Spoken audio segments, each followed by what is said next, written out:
This episode of the What the FinTech podcast is brought to you in partnership with FinTech Scotland.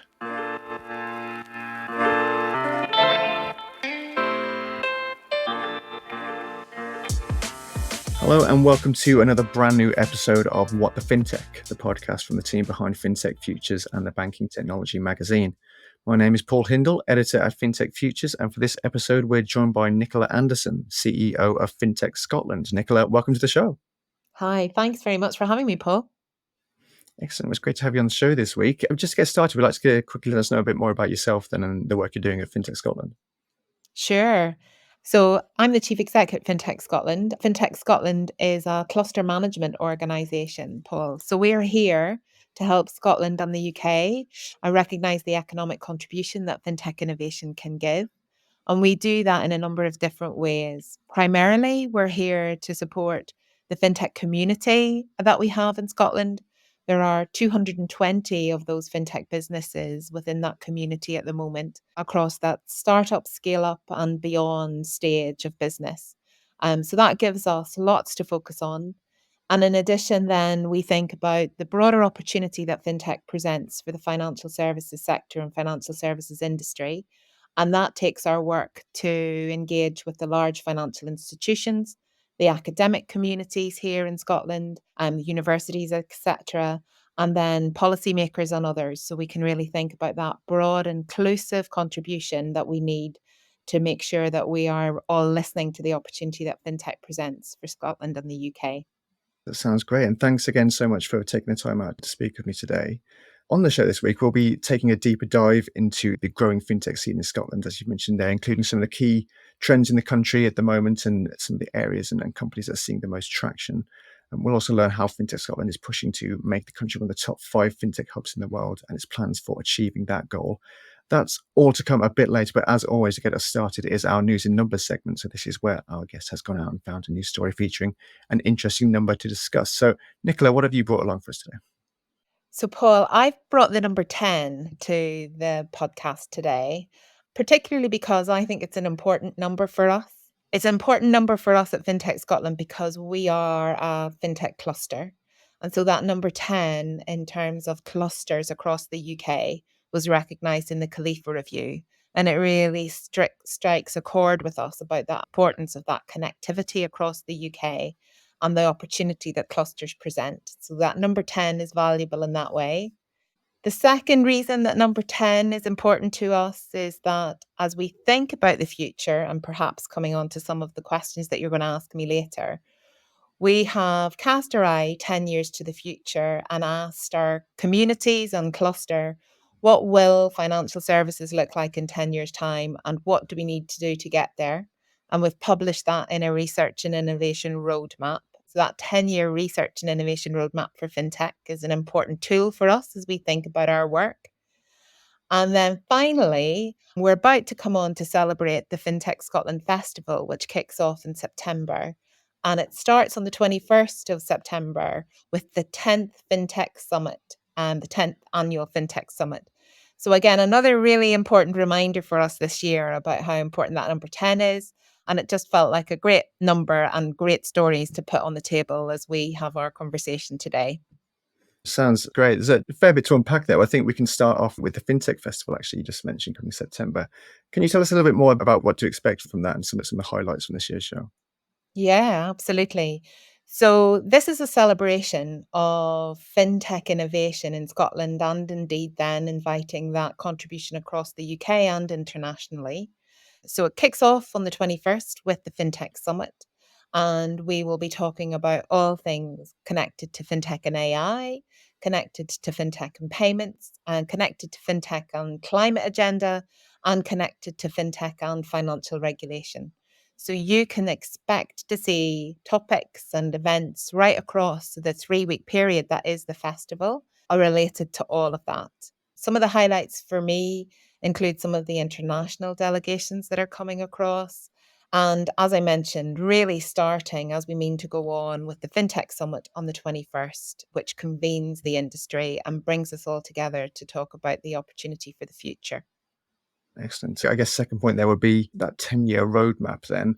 I think you're like a year and a half into that now. What kind of progress, I guess, have you made so far then through that?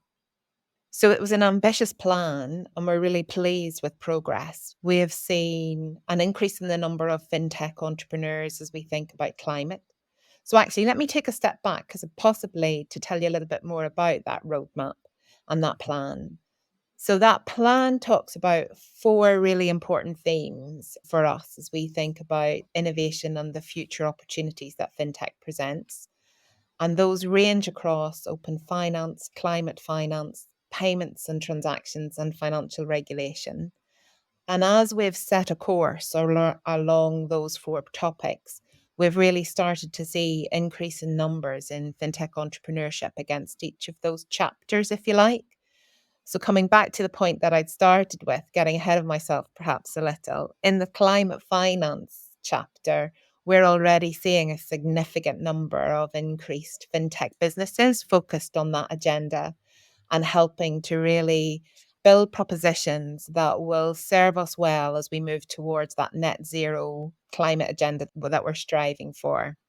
Excellent, excellent. And as I mentioned at the start, one of the aims of FinTech Scotland is to make the country one of the top 5 fintech hubs in the world. So, what are your next steps then on this 10-year plan? And how do you plan on achieving those goals and gaining that global recognition? We're really pleased actually that as part of the UK fintech clusters, we're in a that kind of position where that allows us to really elevate the opportunity more broadly. Scotland and the FinTech Scotland cluster is the only accredited cluster in Europe actually for fintech recognition, and that's an accreditation that's offered by an organization called the European Secretariat of Cluster Analysis. That's a body that will come and assess that cluster approach, which is connected with really driving economic opportunity. And so, using that benchmark, we're really proud of the achievements and the progress that we're making so far. So, we're on track. And then the roadmap helps us to really think about those strategic opportunities that will drive us even further forward. And you'll see actions now, Paul, come through from the FinTech Scotland cluster, such as the establishment of a financial regulation innovation lab, which we hope will create an asset for Scotland and for the UK as we think about convening the industry regulators and academics on that subject. So that helps us progress together and collaboratively. And then you'll also see us working with the likes of CFIT, the Centre for Finance, Innovation and Technology, on the Open Finance data chapter. And that's where we think we can draw in the expertise that Scotland has around data driven innovation and some of the investment that's gone into that already to help the UK achieve its broader open finance ambition.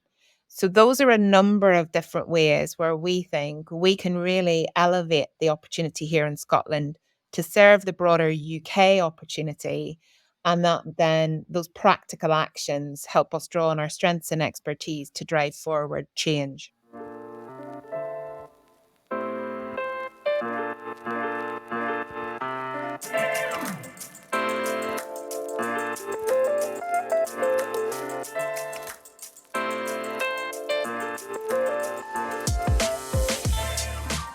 That sounds like exciting times ahead. I guess if we take a look back then please for review, as you mentioned, they're pre that 10-year roadmap. How has the fintech scene in Scotland then grown over the last few years? And what are your projections going forward? Well, that's a great question. So, as we started, FinTech Scotland was established in 2018. And as we started, there were 26 fintech businesses in the community at that point. So, to see it now stand at 220 is a real testament, actually, to the progress that's been made and the ambition that that fintech community has. And we see real strengths in that population of businesses connected to open banking and the changes that were made and the opportunities that open banking presented for the UK, both in terms of data and kind of personal finance options for customers and individuals, but also in that kind of payments arena and how the payments industry has been able to move forward in connection to some of the changes and legislative approaches that were made around PSR and open banking at that time. So there's real depth in open banking capability and in payments capability in that fintech community here.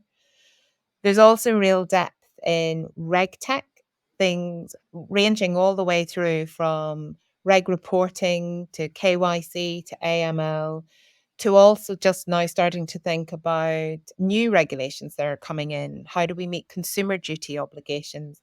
How do we think about the ESG agenda? So, real depth in reg tech capability, and also real depth in the kind of wealth and asset management space. So, those wealth tech businesses that will help us think about our future retirement options, our future investment options, and how we engage more with that type of need as individuals and as businesses. So I hope that gives you a bit of a sense.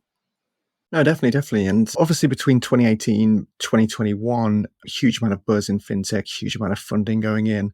It's been a difficult year this year for fintech across the globe with tough macroeconomic factors and funding declining significantly. How has this impacted fintechs in Scotland specifically, and how resilient has the sector been over this period?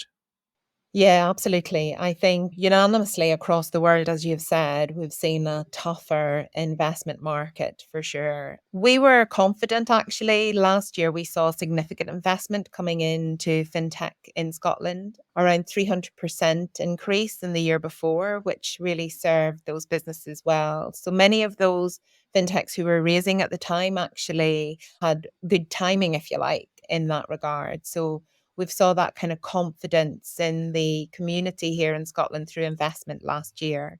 We're certainly seeing as you have mentioned, it's a tougher climate at the moment. So that takes us then to work with the likes of the Department of Business and Trade, the likes of our clusters across the UK, and connecting internationally and globally as we think about bringing in those investment opportunities and really profiling the capabilities that we have here in Scotland and the UK in fintech. So I don't think anybody's complacent, Paul, at all. I think where we can be confident is that there's a number of great minds and great experiences coming together to try and address this. So that sounds really positive.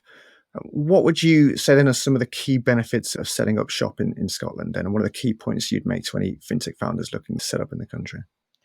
I think Scotland is recognised generally, I guess, as a significant financial centre within the UK. So, second to London in some of its financial services capabilities. And so you have that depth of experience and expertise generally in financial services here. And so that skills and talent, mentoring, a kind of experience is here. So that's certainly something that stands to Scotland's credit, which is fantastic. And then equally, Scotland is really clear that it is part of the UK. And so we have that connection right across the UK and working with those clusters across the UK that I mentioned at the top of our chat, and indeed really closely with London. So there's that connectivity that's also really important.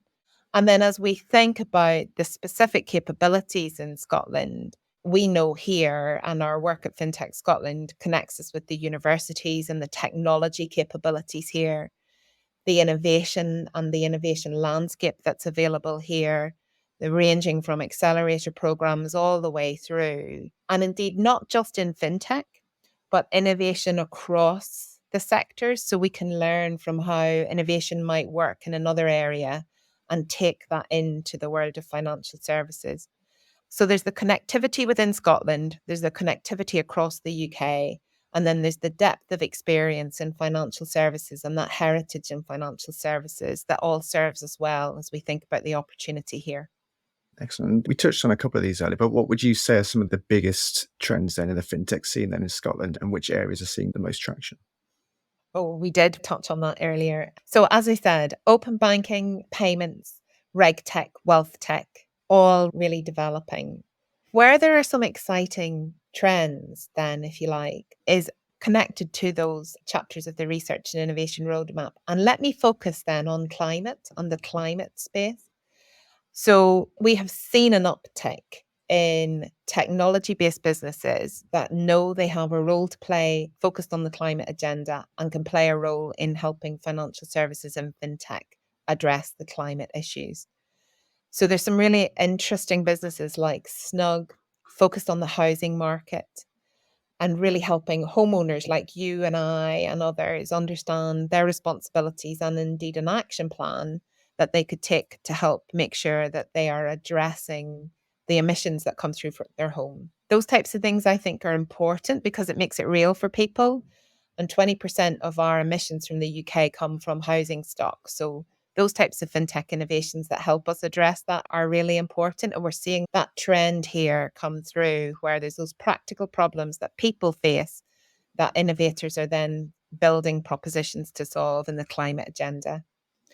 And then as we think forward on the connectivity, as I've mentioned before, across different sectors of innovation, there's significant investment going into space tech and space data innovation in Scotland and indeed in the southwest of England.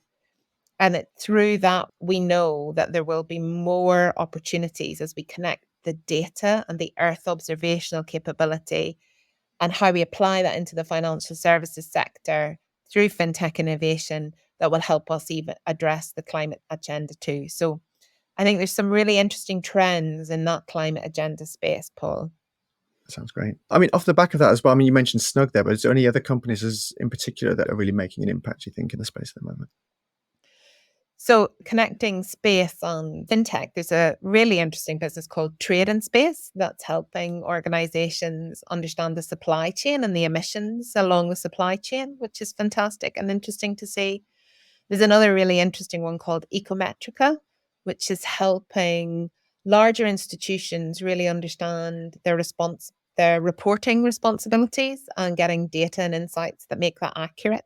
And it's through that then that we can see business decisions being made to change the types of operations that are meaningful then when it comes to climate change. So those are a couple off the top of my head from the climate agenda perspective. In the reg tech space, I think businesses like Amicus and Encompass are really exciting. And Encompass is a business that trades internationally across Australia, America, and Scotland and the UK, which is fantastic to see. And Amicus is a business that trades across financial services, health, and government. So we can really see those connections and the capability that is there. Payments, I think Modular is a really exciting business in payments. And that, again, is another significant scale up, soon to be even larger, trading internationally, really thinking about how payments is done differently. And then in the banking and open banking, there are a couple that really spring to mind. So a business called Direct ID, who are really thinking about how credit risk can be done differently so that it's building financial inclusion using open banking data in a different way. And another one that I would mention, I guess, connected to the financial inclusion agenda using open banking is a business called Invest. And they're really focused on helping individuals in a vulnerable position really understand potential benefits that they may be entitled to. So they're maximizing income as opposed to maximizing credit. And that's a really interesting way to look at it and help people who are perhaps in that kind of vulnerable position. That sounds great. And I mean, on the startup front as well, you're collaborating with TSB on the third annual TSB Innovation Labs program. Can you tell us a little bit more about that and some of the success stories you've had come through there as well? Absolutely. This is a really interesting approach, actually, that we're using working with those large financial institutions because many of the businesses, Paul, in the fintech community in Scotland are building B2B propositions. So their route to market and commercialization, our commercial opportunity comes by partnering with those larger firms. And so finding a way to make that easier and as straightforward as possible has been really important to us. And the TSB Labs is a really great example of a large institution who knows that it wants to partner really responsibly with fintech entrepreneurs, is very specific about the challenges that it'd like an entrepreneur to work with them on. So they publish those, we talk about those problem points or pain points, if you like, those challenge statements. And that gives real clarity to an innovator as to whether or not their proposition is going to be suitable, or indeed if they could have an opportunity to work with an institution like TSB. And what we've really seen with TSB is that kind of responsible approach to really thinking about partnerships with fintechs, recognizing the journey that a fintech business needs to go on as it wants to grow and scale. And a couple of the successes actually from last year's program, I've mentioned Snug already when we've been chatting, but TSB are working with Snug now, connected to that housing opportunity and climate. And the other business that they're working with is a fantastic business called Lightning Reach. And Lightning Reach also are focused on financial inclusion and helping vulnerable customers. So yeah, we're really proud of that program and the work with TSB. Great, great. And I mean, how important would you say these types of initiatives are there when it comes to, I guess, the early stages of these fintechs and startups and growing these companies? And how important is that collaboration between banks and fintechs now in the space? I do think it's really important, actually. TSB is one example. We've also run calls this year with Lloyds Banking Group and with Phoenix Group.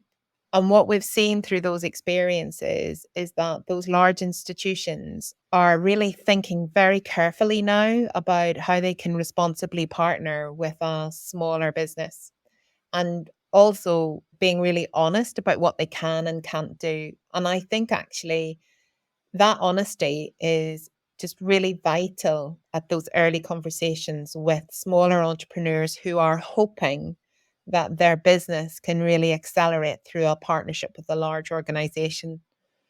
But what we know is that partnership can take a lot of time to really develop. And so these calls and this openness, if you like, to innovating in this way just helps to bring real clarity and focus to the opportunity. And what we're seeing is that offers some just real honesty and trust in the relationship as it builds. I think there's still some way to go, Paul, in that. And some of those larger institutions are definitely much more progressed than others. And I think we're really alert to what might a broader industry approach look like, which is something that we'll test a little bit next year, we think. Excellent, excellent. Well, it'll be great to see what comes of that. Then you have to keep us posted as you go through. To finish off, then, what are some of the big fintech developments that have most excited you specifically at the moment? And what do you think people should be keeping an eye on moving forward? So I have mentioned there the kind of climate agenda. I think we've just scratched the surface there in what the art of the possible might be. And I think we will see tech capabilities develop in other sectors that can be easily deployed as we think about the climate finance agenda. And I think we need to work together to break that down. And I've heard the climate finance agenda described in a number of different ways.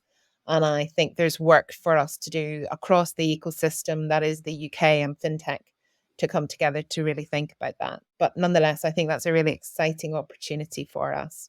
We know that the future of digital assets, we didn't touch on digital assets in our conversation so far, but I think the capability that technology such as blockchain or distributed ledger can perhaps present is still to be discovered. There's still quite a lot of questions out there as to whether or not there are use cases for that. But I think as we develop our understanding, those will become clearer. And that whole world of digital assets is something for us that we're quite alert to at the minute.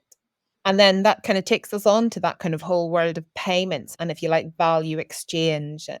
And how can that help us really consider financial inclusion for the future as we move beyond the how we currently think about that? So those would be my top three. Paul, if you were to ask me, climate, digital assets, and payments. And I think payments in particular can help us with that financial inclusion agenda. And really keen to see how the kind of payments in the Cybos events over the next wee while bring some of that capability to life.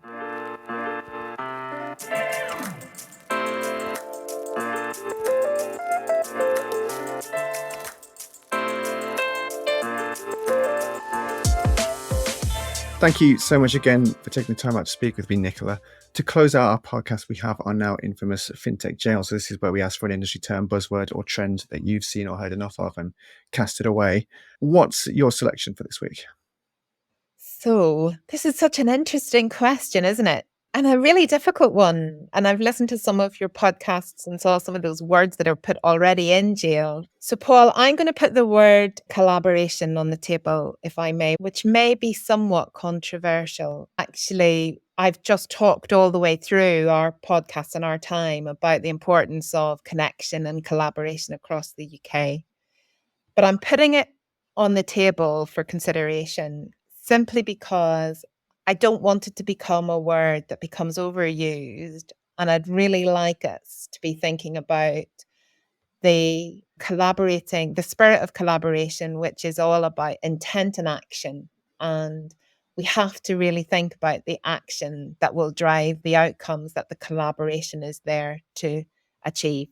So the word collaboration on its own, without the designed intent and the actions, if you like, is certainly something that I'm very thoughtful about. So if I can, I'm going to put that word on and hope very much that I can be challenged on that. Yeah, for sure. I think this might be one of those selections where we'll put it in the jail now and someone will see it in the jail out of context and push to break it out. And I think we can all agree that collaboration is a positive, and this move, as you mentioned, is more of a pro-collaboration move, really, that it's trying to stop it from being overused and it's focusing on the actions rather than just saying it for the sake of saying it. I'm happy to drop this one in the jail now, and I'll deal with the aftermath when we get there. But do you have any final thoughts on this one then? And do you think people should always be focusing in on the action when discussing collaboration? I think it's like everything. You learn as you go, and it's about bringing those lessons and learnings to the table earlier. And it's as we do that, then I think we'll move faster. So it's just something to be alert to as you hear the word collaboration. Let's just be really clear that we're actually, when that comes up, that we're both on the same page about it. And then that allows us to progress. Well, that's all we have time for this episode. Thanks, of course, to Nicola for joining me. As for FinTech Futures, you can find us online at www.fintechfutures.com, on X at FinTech Futures, and of course on LinkedIn. If you like this podcast and our other episodes, you can subscribe on Apple Podcasts, Spotify, SoundCloud, or your favourite podcasting service to get notified about future episodes. Thanks as well to Arama for editing this podcast. You can check them out at arama.tv. As always, thank you very much for your support. We'll see you soon for another episode of What the FinTech. But until then, goodbye.